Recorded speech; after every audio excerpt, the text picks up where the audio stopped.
The David Pakman Show at davidpakman.com.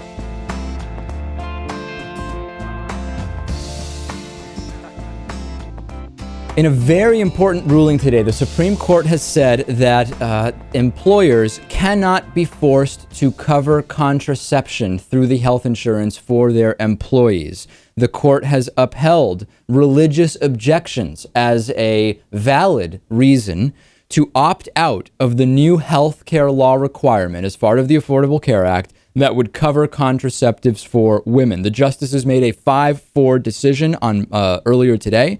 It is the first time that the High Court has ruled that profit-seeking businesses can hold religious views. It means that the Obama administration will now have to look for a different way to provide free contraception to women, which, as we know, is very, very important. I have so many thoughts on this. First of all, the logistics of this decision are Justice John Roberts voting with the anti-Obamacare 4 justices in the Supreme Court. The dissenting voices here were the 4 justices that 2 years ago were with Roberts in upholding the Affordable Care Act as constitutional. This is a move towards the Christian version of Islamic Sharia law that the right-wing Christians at places like Hobby Lobby claim to oppose. And that's just one issue I have with this. But the bigger issue, Lewis, is the utter and epic and disgusting hypocrisy that is evident here when we see religious groups cheering this decision, because those religious groups claim above all else to be pro-life, and as part of their so-called pro-life views, they want to reduce the number of abortions. And scientific study after scientific study shows that if you offer contraception, the more accessible contraception is, like free, for example, the fewer abortions you have. There is no explanation, Lewis, if someone calls themselves pro-life, for why you would want to make it more difficult to access contraceptives. Of course, a lot of hypocrisy. And I always find it strange when we see a split decision like this in the Supreme Court, when all of these, I guess you could say, constitutional experts are supposed to be ruling on the constitutionality of something. I mean, how does a split like this happen if the Constitution is, I don't know, kind of this rigid, set in stone rule? Well, this is the obvious thing. That goes beyond this decision, right, Lewis? I mean, we've been talking about how this is one of the most corrupt Supreme Courts we've had in a long time. We see the connection between political interest, corporate interest, and basically primarily the conservative Supreme Court justices on this current court. We see this time and time again. And there's one other piece I want to stress here. The Supreme Court stressed that this ruling applies only to corporations that are under the control of just a few people, in which there is no essential difference between the business and its owners. This is talking about small businesses. So we have yet to see how this applies specifically to the Hobby Lobby case, and we will have expert interviews coming in to talk about this. But this is specifically situations where it's a small business where you might have the business is under the total control of three people, 5 people, a family of people, and the business's point of view is essentially indistinguishable from those individuals. If you have a publicly traded corporation, my reading of this is that this decision should not apply. That remains to be seen, Lewis, and we're going to follow that, obviously. Of course, I'm curious to see what happens there. Obviously, the correct ruling there would be that this should not apply. We have yet another sign that 2014 could be a watershed year for real reform when it comes to the war on drugs and marijuana policy. The DEA has asked the FDA to reschedule marijuana away from being a Schedule I drug. There was a House vote which voted to defund the DEA's operating budget for marijuana enforcement in states earlier in the month. And there's a similar one now in the Senate. And the government agency has now asked the FDA to consider removing marijuana from the list of Schedule I drugs as defined by the Controlled Substances Act. There's some disagreement as to how big of a step this is, right? Because you could still do that and not drastically change the enforcement that is going on right now at the state level. But the consensus seems to be that this is at least a sign, even if not immediately having very specific effects. This is a sign that the tide is clearly changing around marijuana legislation. And we've seen, Lewis, a couple of states legalize recreational use of marijuana. Every indication is that on this issue, as well as with the issue of same-sex marriage, things are taking a very specific direction, and it's not clear the momentum is going to be stopped. Right. I think everyone is starting to realize the futility of this war on drugs, and it's a good thing, David, for our economy and for our citizens. And let's be completely clear, because whenever we talk about marijuana and how we believe that it should be regulated, legalized, and taxed, I get emails from people saying, David, it still does seem that marijuana does affect the brain development of teenagers negatively, and it also seems that it is just not healthy to be smoking anything. And we completely stand by the fact that those studies are accurate. The problem here is the connection to the prison industrial complex and the war on drugs and the incarceration of disproportionately minority nonviolent drug offenders, as well as the entire corporate influence that, because of the war on drugs and the opposition to actual marijuana uses, is really slowing down progress for potential medicinal marijuana. So this is not at all about teenagers smoking weed, right? That's the farthest thing from what this is really about.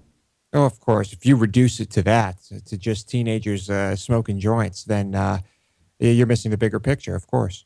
Ann Coulter wrote an article about the World Cup saying that the growing interest in soccer is a sign of moral decay. I don't know how many people sent me this thing. It must have been 20 or 30 people. Half said Ann Coulter's completely out of her mind. The other half said Ann Coulter's completely out of her mind, but this is a satirical article which shouldn't be taken seriously. And in this article, Ann Coulter states a bunch of different things. She talks about how the main point is that a growing interest in soccer in the United States is a sign of moral decay. And she gives a whole list of reasons, which I have here. She says that individual achievement isn't a big factor in soccer.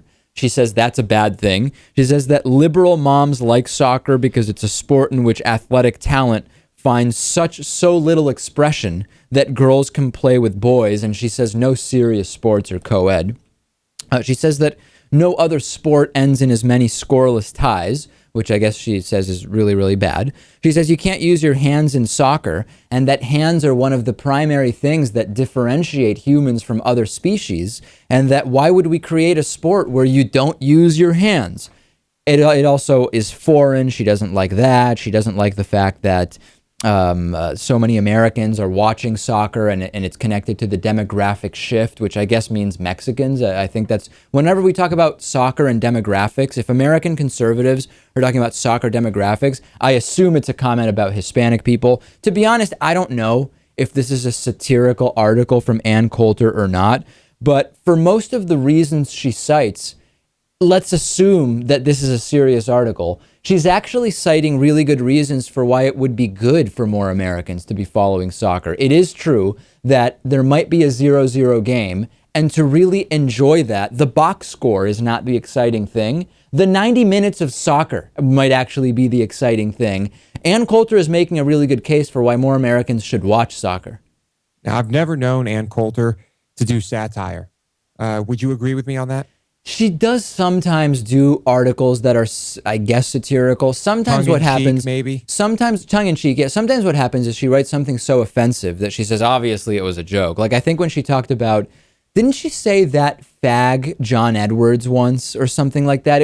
She used the word fag related to John Edwards, I think. Yeah. And afterwards it was all just a big joke. Come on, guys. He's just joking around. I think you're making a good point, which is sometimes retroactively articles are designated as satire when there's just huge blowback. Right. I don't think that this was meant to be satire. I think this is Ann Coulter doing what she does best, and that is getting attention because she needs it as she needs that validation. A couple of people emailed me saying, David, don't be outraged at this. Don't do the liberal outrage at what she said. I'm not at all outraged. I just think this article, if it's satire, it's satire of Republicans. So that's no great victory for her. And if it's not satire, it's just more proof that we shouldn't be paying attention to Ann Coulter. The real sign of moral decay would be Ann Coulter taken seriously by more Americans. Just consider, David, how many do take her seriously, and how many show up when she speaks at a conference or, anywhere. I mean, that is moral decay. We have even more bizarre statements from Fox News resident psychiatrist Dr. Keith Abloh.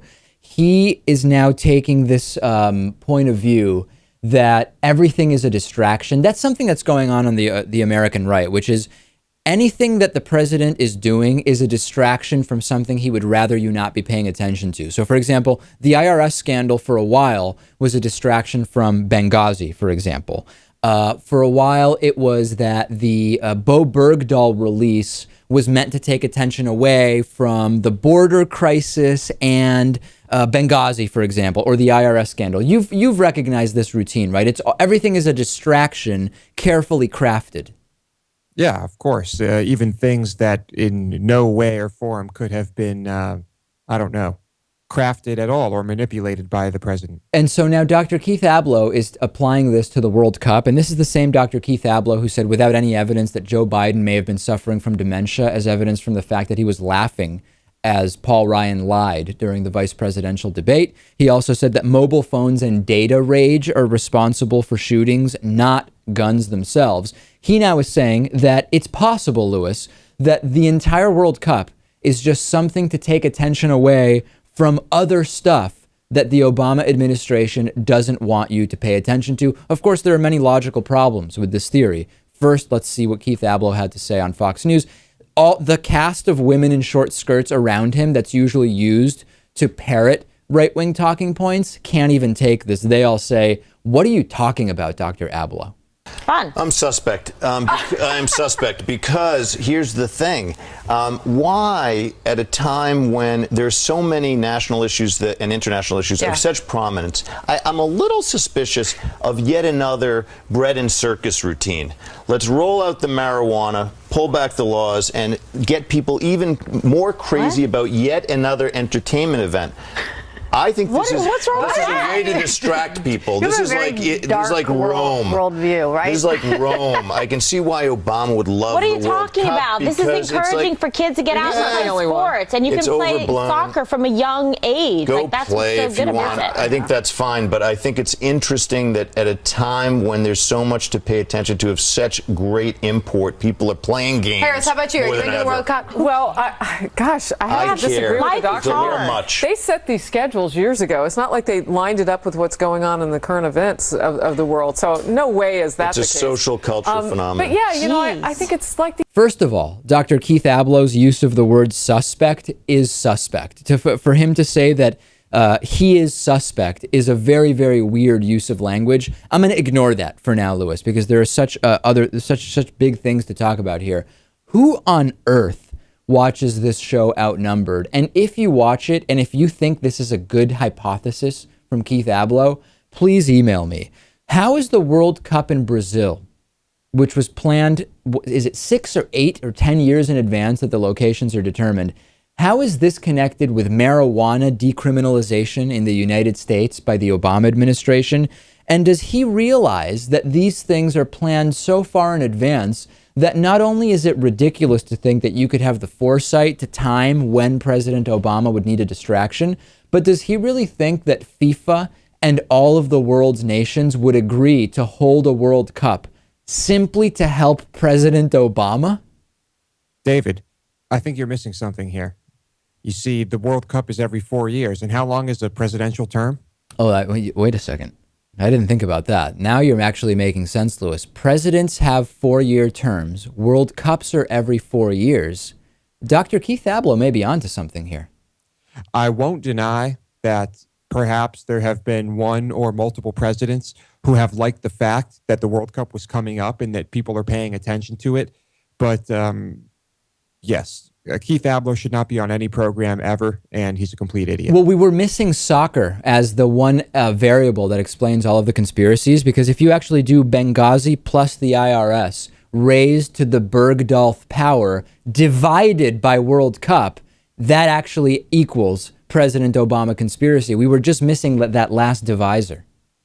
I don't know. Your math seems a little fuzzy, David, but I guess I'll just take your word for it. Let's take a break. We've got a great interview with Avi Davis today. Are liberal educations corrupting America? He thinks they are. That's coming up.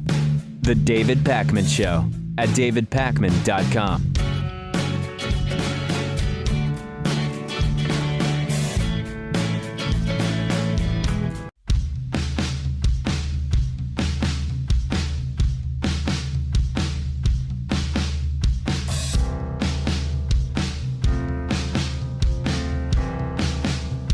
Welcome back to the David Pakman Show. The David Pakman Show membership program is made possible in part by liberalbias.com. There's a new conservative talk show in town. Check out Liberal Bias Video on YouTube for all the important issues presented without the pesky liberal bias. Today's new member of the day is Howard Johnson. Howard, thank you for being a David Pakman Show member. You can join Howard by going to davidpakman.com/membership. No connection, I believe, Lewis, to the Howard Johnson hotel chain, in case you were wondering, as far as I know. You can, of course, also support our program by going to our website, davidpakman.com, and clicking on the Amazon banner on our website. Click it, bookmark it, use it when you shop. Amazon sends us a kickback. Some interesting items purchased this week by our audience through our Amazon banner. A lot of people, Lewis, may be taking your recommendation for the best movie so far of 2014. A lot of copies of The Grand Budapest Hotel being purchased by our audience. Excellent movie, and I agree, best of the year so far. Yeah, that's what I like to hear. Everyone's got to see that. So good. Also, a lot of graphic novels being purchased by our audience. I have never gotten into graphic novels, although as a kid, I loved Calvin and Hobbes, Dilbert, The Far Side, Garfield, all of those, but never made the transition, Lewis, from that to graphic novels. Yeah, the only graphic novel I think I've ever read has been The Watchmen, which I was curious about after seeing the movie, just to see the differences, and, well, it was good. The right-wing website, Newsmax, now has something called Newsmax TV, and they had as a guest Richard Land, who was brought on to talk about whether Joe Biden's comments that we need to speak out against anti-gay discrimination, we need to prevent bullying. Richard Land was asked to comment on that. Not too surprisingly, he doesn't agree. And he went on to say something interesting. J.D. Hayworth, the former Arizona congressman, hosts this show. He said something interesting about transgenderism. Okay, I'm going to play the clip for you, and then we'll talk about it. But I'm also called upon to uphold biblical standards of morality. And the Bible, especially in the New Testament, is quite clear that homosexual behavior and lesbian behavior is a rebellion against God's order, and perhaps the ultimate rebellion against God's creation is transgenderism. You know, I was born this way, but I don't want to be this way, so I'm going to change my gender. I don't know how you could have a more ultimate rebellion against God's creation and God's order than that. I think we have now established the ranking of LGBT individuals for bigoted right-wingers, okay? So the worst, the absolute worst, are transgender people. That seems to be the consensus among the right. Second would be gay men, right? With the fixation on gay male sex and the whole thing. It seems transgender is the worst, then comes being a gay man. And then third, in my estimation, and we've interviewed a lot of these anti-gay bigots, is being a lesbian, right? If they even talk about lesbianism, it's usually really not that harsh language. Of course, if you actually ask them, they will say, oh, no. Lesbians are really bad too. Brian Fisher sometimes will say there's lots of diseases that lesbians are very prone to. Of course, it's not backed by actual science that it's because they are lesbians that they are prone to those diseases. Evaluate my ranking, Lewis. Is that how the right-wingers see it? Transgender, gay men, gay women? I think usually that's the order, yeah. Yeah, and then of course fourth would be not nearly as bad as any of these, would be anti-gay, closeted gay Republican politicians who act like they're anti-gay but are actually gay behind the scenes. That doesn't seem to be that big of a concern for the American right. No, at least not that we know of. Perhaps behind closed doors, this is a very big problem, perhaps an epidemic. A concerned Michigan citizen spoke out against equality for gay people at a local council meeting. There was a 7-minute rant that he went on. I'm going to play some of it for you. This guy is supposedly the leader of a group called the Vanguard of Christ the King. He was identified as Don Lobsinger. He was very angry with gay people. I'll play the clip for you. I actually showed this clip to 4 different mental health professionals in different areas of mental health, and I'll tell you what they had to say about this rant. I would like to point out that this is not about the gay condition. It's about gay behavior. The proposed ordinance is a violation of the principle of equality because it singles out special treatment and special protection under the law, which makes homosexuals, as spelled out by law, more equal than non-homosexuals.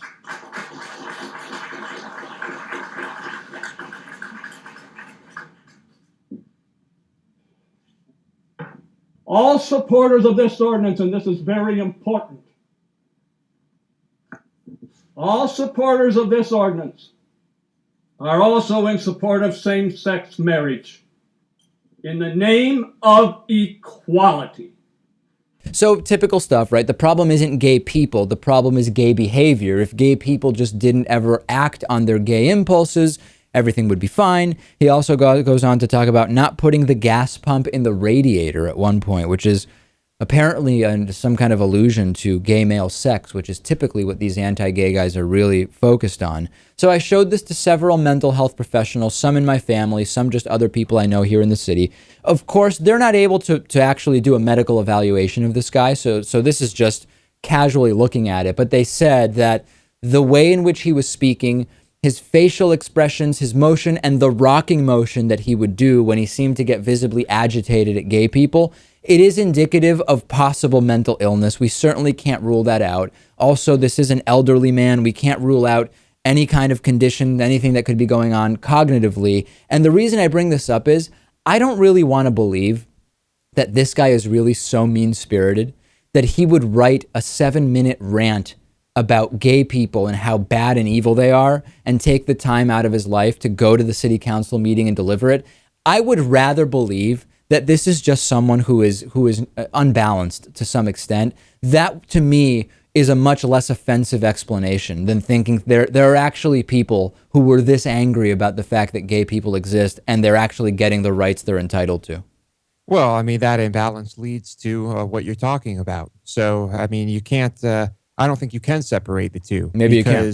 Yeah, because one just kind of leads to another, and it's still a dangerous thing. The balance, the language used by this individual is clearly very paranoid and all about the evils that are going to come to all of the straight people if gay people are able to just get the same fundamental right. So sad, but also we need to remember there are people that are this out there, if this is indeed not mental illness, who are just trying to prevent some others from having the same rights, from having actual equality when it comes to marriage and financial decisions, etc. All right, Avi Davis is next.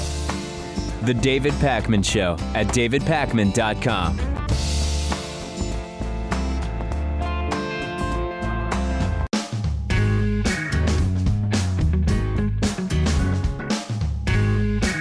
Welcome back to the David Pakman Show. I'm joined today by Avi Davis, who is the president of the American Freedom Alliance. He has also just completed the international conference in Los Angeles on the topic of academic freedom. It is called Failing Grades, the Crisis in Teaching on Our University Campuses.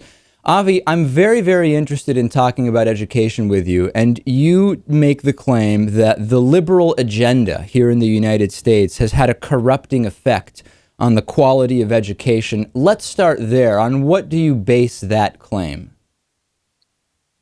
Well, the classroom has become essentially politicized on many university campuses, on liberal arts, particularly liberal arts colleges.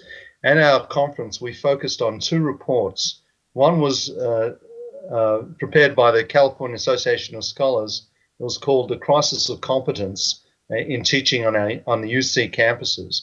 It was prepared by John Ellis, who actually was at the conference, and that identified a series of transgressions across the UC system, the 9 colleges of the UC system, in which repeatedly teachers took to politicizing their classes, expressing their political views, insisting that students comply ideologically with their requirements.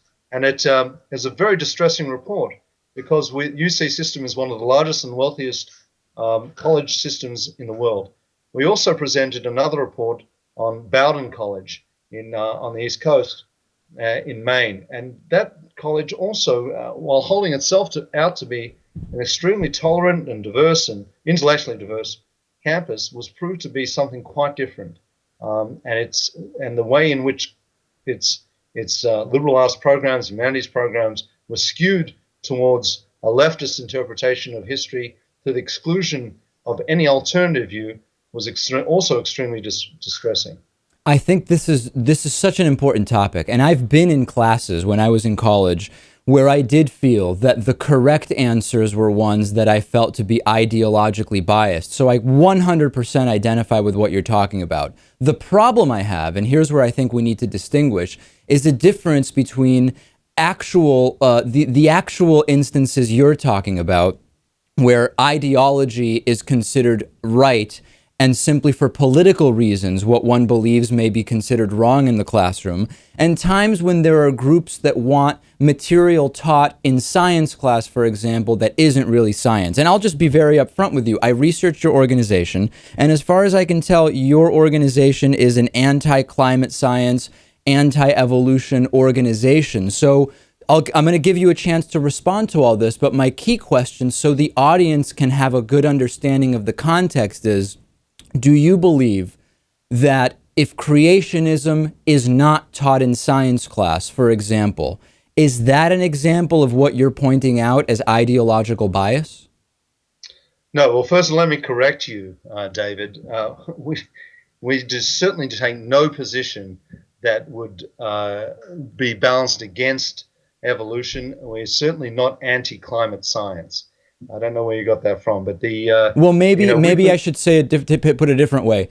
Does your organization disagree or agree with the 97% consensus that human activity on Earth contributes to climate change? Let's be more specific.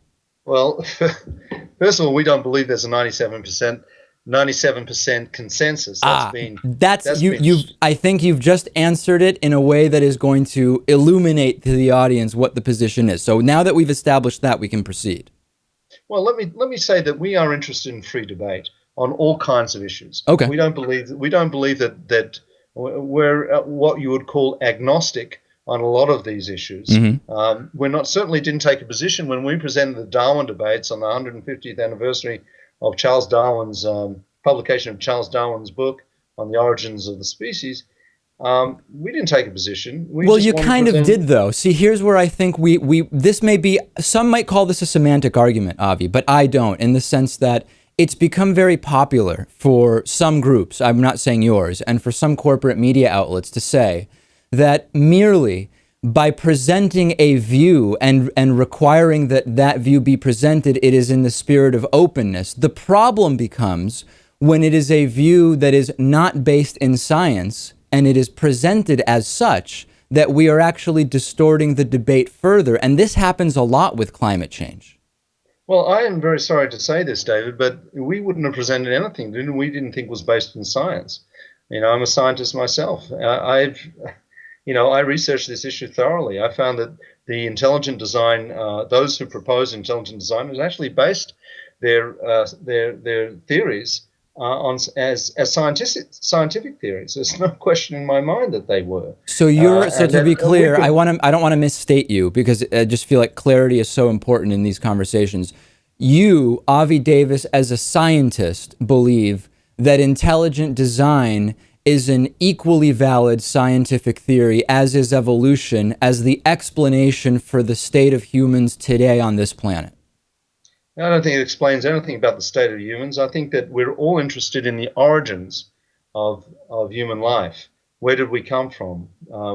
Where do we come from? What are the origins? What was the origins of the first cell? What was the genesis of our creation? Right. You know, I don't know the answer to that, David. I don't think you do either, and I don't think most scientists know it. But that statement, the problem is, the problem is, David, that scientists have taken upon themselves to be sort of the secular priests of our society, and frankly, the more I learn about science, the less I feel I know. And I think that many scientists would say the same themselves. I think many molecular biologists would tell you that today, that the more that we discover, the more we don't know. Well, but the problem I have with that, now hold on, Avi, now you've stated what you believe is a problem with science, and I want an opportunity to respond to that, which is the way you're framing science as this kind of amorphous thing where, listen, there are different theories, and the more we explore, the more we know we don't know. That has become sort of a hiding place for people to say, well, in the same way that we can't explain whatever the case, let me take a step back. It's the God of the gaps analogy is what I'm getting at. That just because science recognizes that it doesn't have all the answers is by no means evidence or an indication that something based completely on faith is accurate. That's where the fallacy comes in. Well, I'd agree with you absolutely on that, 100%. I don't think that there's accuracy on either side. I disagree with you, though. That's the problem, Avi. That there's this idea that anything we don't know is equally unknowable or unknown, regardless of whether we have the scientific method employed or not. And that's just not the case. In other words, if we don't know for sure how we got all those species on Noah's Ark and how that ark was built with pre-Iron Age tools and how the saltwater and the freshwater beings were able to coexist, just because we don't know that is not an indicator that God figured it out. And I feel like it's a cover that's being used many times by the creationists. Well, I'm far from being a creationist. Okay. I think you have to distinguish between creationism and intelligent design. Fair enough. Intelligent design is actually quite a well-developed theory. I don't know if you've read Stephen Meyer's book, DNA and the Evidence for Intelligent Design, but it is a sterling scientific work, and it won, I think, the Newbery Prize in England for the excellence of its scientific research. And there is significant scientific research, not to tell you that there is a God. I don't believe in science that posits, and I don't think there are many scientists who will say that science can prove there is a God. Certainly not. I don't believe in that at all. What I do believe in is that I don't even like to use the word believe, but what I do think is that intelligence can be found in the molecular existence of organisms. There's some kind of intelligent design. Now, was that random? I'm not quite sure. I really don't know. I don't know, and that's why I say I'm an agnostic, and I'm curious. I believe you. I think we're getting to a point of agreement here. I believe you that when you say that you don't know, because that's completely accurate, right? How could you possibly know that? Right, exactly. So I don't know, and neither does Stephen Hawking, and nor does David Richard Dawkins. Right, but I think we agree very much on the same level. I think in terms of understanding how the Big Bang happened. Yeah. Stephen Hawking, for instance, produced a book recently.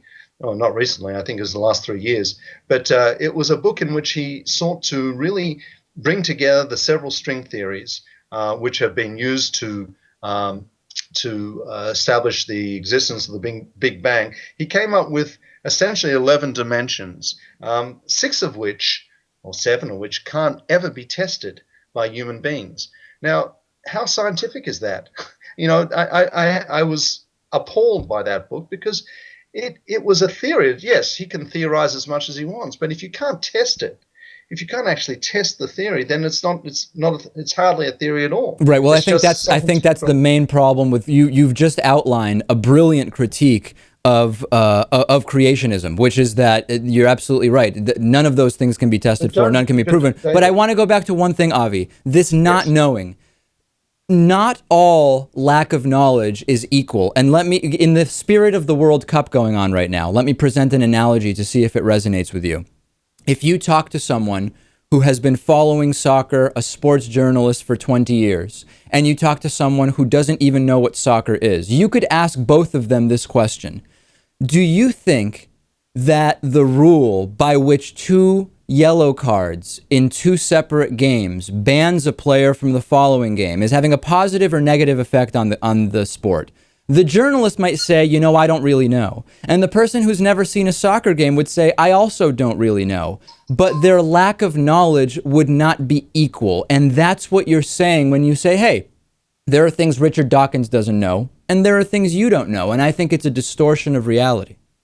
I don't know, David, if you've ever read any of the literature on intelligent design, but you couldn't say with a straight face that the people who propose these theories have done no research and are of inferior scientific caliber. I've never said that. So this is a straw man argument because you're accusing me of having said something I never said. Well, no, I'm asking a question, really, David. Have you ever read any literature on intelligent design? And once again, I have to ask you to separate creationism, which is the belief that the God of the Bible created the world, right, from intelligent design, which is a scientific discipline. And I would not have put together a debate on this issue if I didn't believe that intelligent design, as is a science, I was strongly against the idea when it was proposed to me. But then I read the books. Then I read the arguments, and I thought, fascinating. Let's put the two of them together. Let's hear them fight it out. And funnily enough, the consensus of the people who attended, and a lot of them were as agnostic as me, was that the intelligent design people acquitted themselves extremely well in the presentation of their arguments. Now, you could call that as, the people having the wool pulled over their eyes, but I think you should go back and actually watch them. It's on our website. All right. I will absolutely. And so should your audience. I will do that. I encourage the audience to do it, and then maybe we will have you back, Avi. Avi Davis is, of course, president of the American Freedom Alliance. I think it's a fascinating discussion, and I thank you for having it with me. Well, I'm very happy to be with you, David, and I'm happy to speak anytime with you. Thank you. The David Pakman Show at davidpakman.com.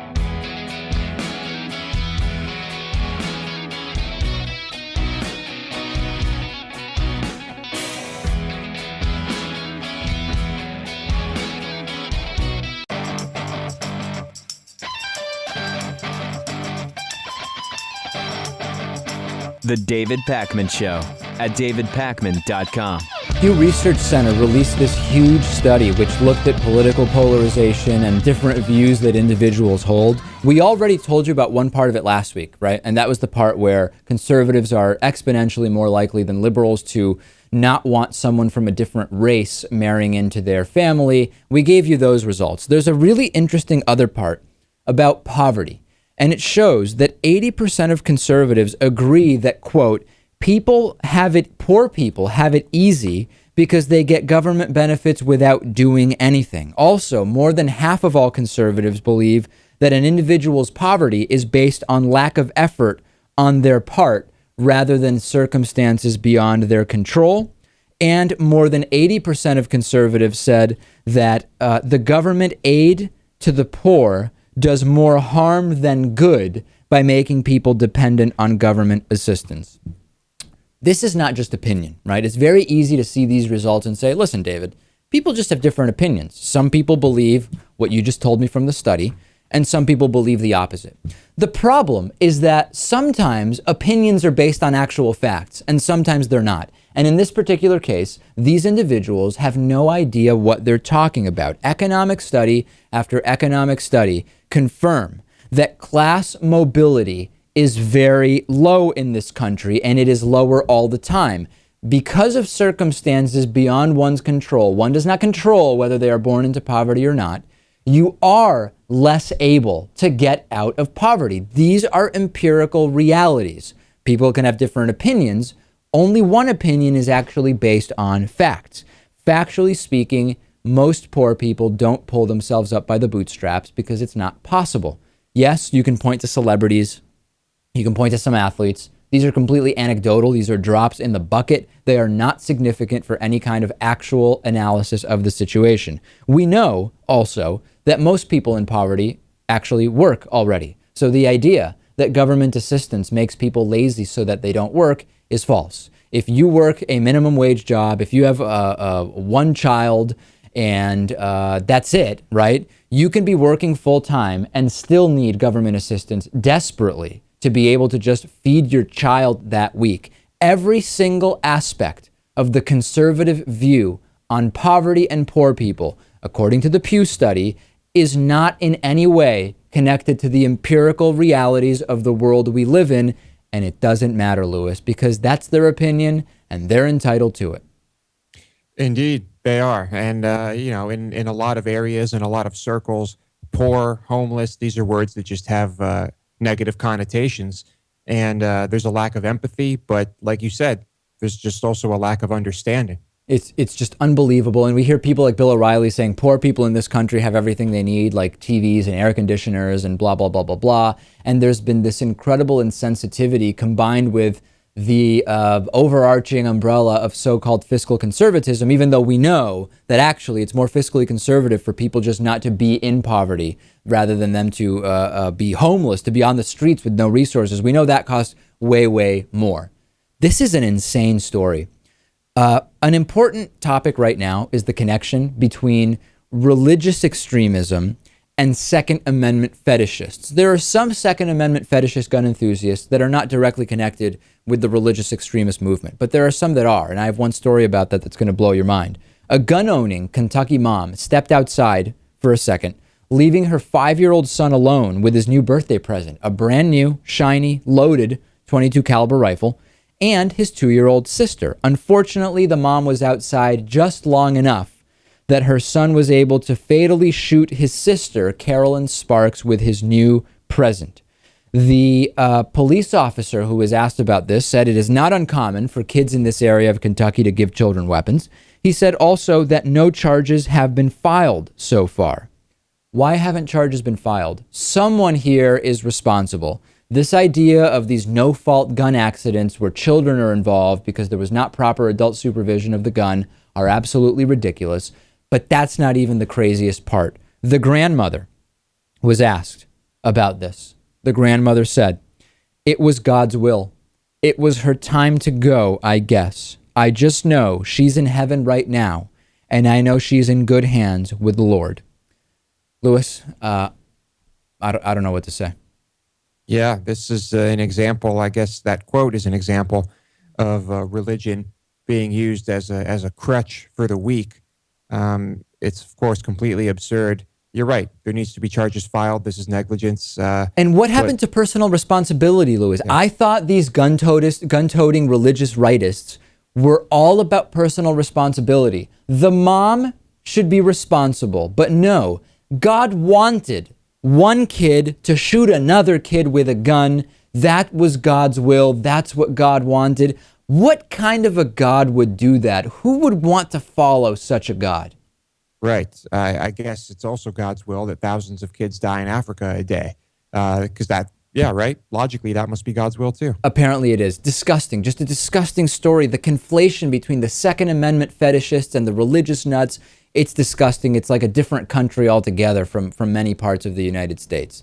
Voicemails, 219-2-DAVID-P. Here's a voicemail. So my point is that there seems to be a lot of fake fans who either threaten to unsub or just complain about the content, particularly if the video's on guns, racism, and sometimes feminism. Yeah. And I feel it's done to, in an attempt to silence or at least co-opt a different opinion.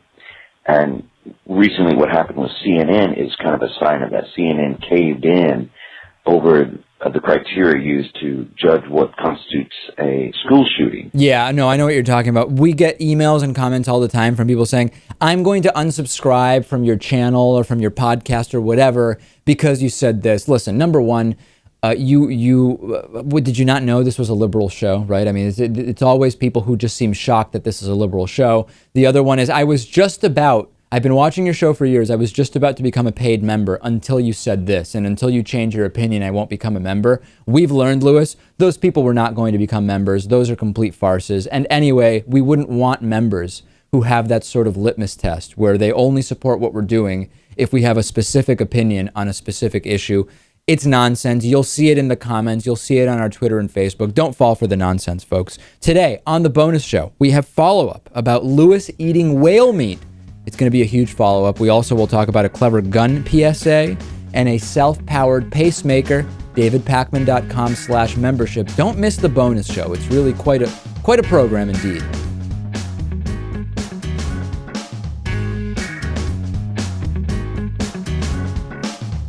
The David Pakman Show at davidpakman.com.